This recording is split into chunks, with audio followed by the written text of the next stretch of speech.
دامن میں لگا لینا۔ بے شک بے شک۔ عورت دیندار ہوگی تو دین کی برکت سے اللہ تعالیٰ تمہیں دنیا بھی دے گا، آخرت بھی عطا فرمائے گا۔ بے شک بے شک۔ ورنہ عورتیں بڑی چالو ہوتی ہیں۔ جی ایک دفعہ 4-5 اور مبلغ جاتے رہے، تبلیغ کرے، صافہ باندھے جاتے رہے بیچارے، باہر گئے تو ایک پیڑ کے نیچے ایک عورت کو دیکھا، رو رہی تھی۔ لوگوں نے دیکھا تو ترس آیا کہ یار تنہائی میں ایک عورت رو رہی ہے۔ اس کے بعد کہیں چھوڑو ہٹاؤ، روئے دو، چل دی۔ تو ایک صاحب بولے نہیں یار، مخلوق ہے اللہ کی، عورت ذات ہے، رو رہی کس مصیبت میں ہے خدا جانے، یہ انسانیت کے خلاف ہے کہ آگے بڑھا جائے، چل کے اس کی خیریت پوچھی جائے، آگے نہ جاؤ بلکہ اس کی خیریت لو۔ لوگوں نے کہا تم کا جائے کو جاؤ، ہم لوگ نہ جائیے، لیکن ایک صاحب چلے گئے۔ وہ گئے وہاں سلام کیا اور روئی ہوئی عورت سے پوچھا کیا معاملہ ہے، کیوں رو رہی ہو؟ تب اس نے بتایا کہ میرے بھائی میں مصیبت کی ماری ہوں، میرا شوہر ایک زمانے سے غائب ہے، میرے ہاں روزے کمانے والا کوئی نہیں، میں فاقہ پر فاقہ کرتی ہوں، شہر کے قاضی سے کہتی ہوں کہ مجھے اجازت دے دو میں دوسرا نکاح کر لوں، تو شہر کا قاضی مجھے اجازت نہیں دے رہا ہے، کہہ رہا یا تو تمہارا شوہر آ کے طلاق دے دے تب دوسرا نکاح کر سکتی ہو، یا 2 گواہ آ کے گواہی دے دے کہ تیرے شوہر کا انتقال ہو گیا ہے تب تم دوسرا نکاح کر سکتی ہو۔ اسی مصیبت میں پریشان ہوں، کوئی روزی کمانے والا نہیں ہے۔ تو مبلغ صاحب نے پوچھا تو میرے لائق کوئی مدد ہو بتاؤ۔ تو اس عورت نے کہا مجھے کوئی مدد نہیں چاہیے، آپ سے پیسہ نہیں چاہیے، صرف آپ سے تھوڑی سی ضرورت ہے۔ کہا بولو؟ کہا آپ تھوڑی دیر کے لیے میرے شوہر بن جاؤ اور قاضی کے دربار میں چلے چلو اور قاضی کے سامنے کھڑے ہو کر کہہ دو کہ یہ میری بیوی ہے، میں اس کو نہیں رکھنا چاہتا ہوں، اور قاضی کے سامنے میرے شوہر بن کر کے مجھے تم طلاق دے دو تاکہ قاضی مجھے دوسرا نکاح کرنے کی اجازت دے دے کہ اس کے شوہر نے اس کو طلاق دے دیا۔ تو مبلغ صاحب سوچیں کہ یار یہ جھوٹ ہے، لیکن اگر یہ کہ زندگی کے مسئلہ ہے تو چلو جھوٹ بول دے بے، اللہ سے توبہ کر لے بے۔ تو مبلغ صاحب تیار ہوئی ہے، کہیں چلو۔ عورت ساتھ میں لے کے گئی، شہر کے قاضی کے سامنے کھڑا کر دیا۔ قاضی صاحب نے پوچھا کیا معاملہ ہے؟ تو مبلغ صاحب بولتے ہیں میری بیوی ہے لیکن بہت نالائق ہے، بہت اٹھائی گیری نے، بہت کمینی ہے، میں اس کو رکھنا نہیں چاہتا ہوں۔ بھی اس سے پوچھا تو اس نے کہا ٹھیک ہے جب میں نالائق ہوں، کمینی ہوں تو چھوڑ دے۔ تو قاضی نے کہا بھئی چھوڑ سکتے ہو۔ تو مبلغ صاحب نے طلاق دے دیا، اور جب 3 طلاق دیا اور دینے کے بعد مبلغ صاحب وہاں سے چلے تو عورت قاضی صاحب سے کہتی ہے کہ قاضی صاحب میں نالائق تھی، کمینی تھی، انہوں نے مجھے چھوڑ دیا، طلاق دے دیا، کوئی بات نہیں، لیکن میرا مہر 25,000 روپیہ جو بندھا تھا وہ تو دے دیں یہ۔ اب مبلغ صاحب سٹ پٹانے، تو قاضی نے کہا بھائی اس کا مہر ادا کرو 25,000۔ تو مبلغ صاحب نے اس سے کہا کیا کہتی ہو، ذرا غور کرو۔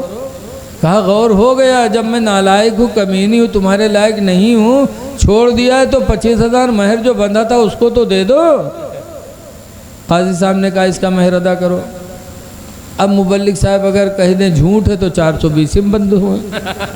تو مبلغ صاحب نے قاضی صاحب سے کہا مجھے 2 گھنٹے کی اجازت دے دو۔ 2 گھنٹے کی فرصت ملی، گئے بیچارے زمین بیچ کے تک لائے، 25,000 مہر دیں تب چھٹکارا پایا۔ تو عورتوں کا مکر بہت بڑا ہوتا ہے، قرآن کریم میں بتایا گیا عورتوں کا مکر بہت بڑا، اس لیے لوگوں دیندار عورت سے شادی کیا کرو۔ اگر دیندار عورت نکاح میں مل گئی تو انشاءاللہ دنیا بھی سکون کی ہوگی، آخرت بھی سکون کی ہوگی۔ آج غوث اعظم کا پرچم پورے دنیا میں لہرا رہا ہے، کیوں؟ یہ ان کی ماں کی دین تھی کہ ماں بہت طیبہ طاہرہ تھی، کبھی وہ بولی نہیں بولی جو اسلام میں غلط ہو، کبھی غلط چیزوں کو دیکھا نہیں ہے، اس لیے گزارش ہے کہ قرآن شریف پڑھ لو، نہ پڑھے ہو تو بیوی سے پڑھ لو۔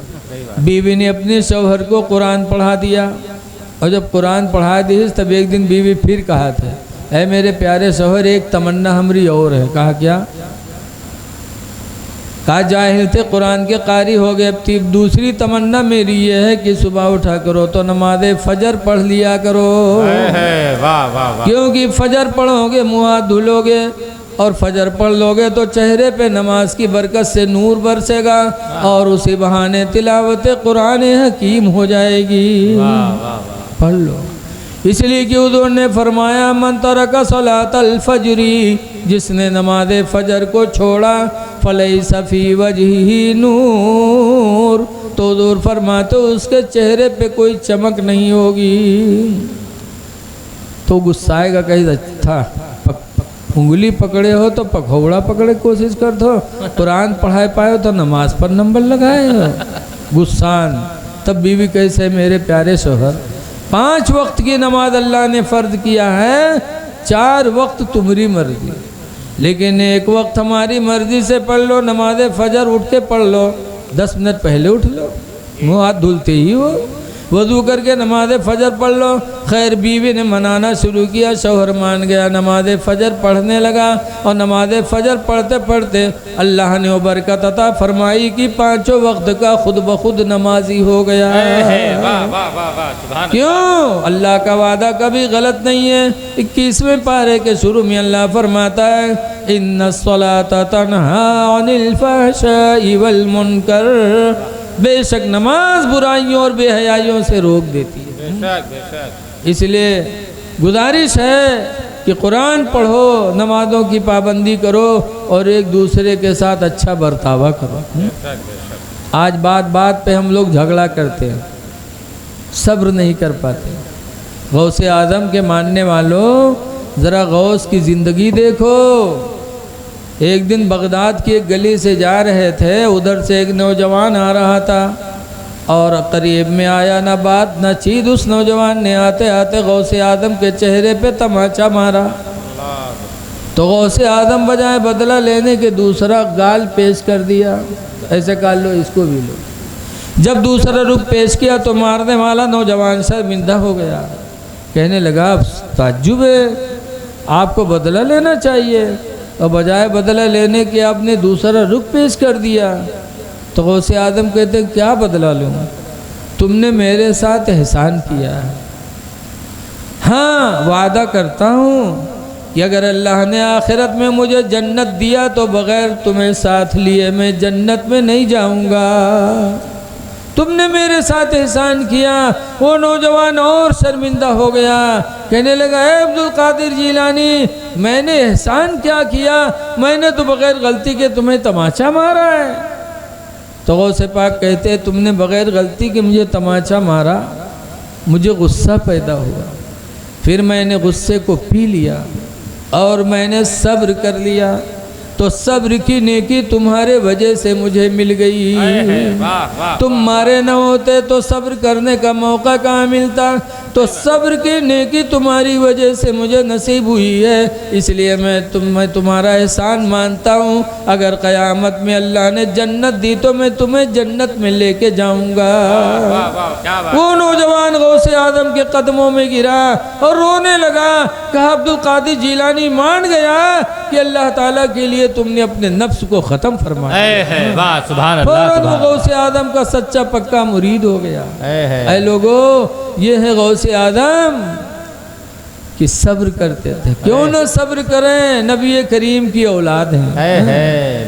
نبی کے بارے میں بھی لکھا ہے لا یجزی السیئۃ بالسیئۃ، کہ رسول اللہ برائی کا بدلہ بھلائی لا یجزی السیئۃ بالسیئۃ، کہ نبی برائی کا بدلہ برائی سے نہیں دیتے تھے، برائی کا بدلہ برائی سے نہیں دیتے تھے۔ لیکن یعفو ویصفحو، لیکن نبی معاف کر دیتے تھے، درگزر کر دیتے تھے۔ تو جب نبی ایسا کرتے تھے تو ان کی اولاد بھی ایسے کرتی ہے۔ بے شک ہم اور آپ ماننے والے، ہم اور آپ کو بھی ایسے کرنا چاہیے۔ کوئی مار دے تو بدلہ نہ لو بلکہ صبر کر لو۔ بے شک کوئی گالی دے دے تو صبر کر دو اور صبر کر کے اپنے نبی کی زندگی کو روشن کر دو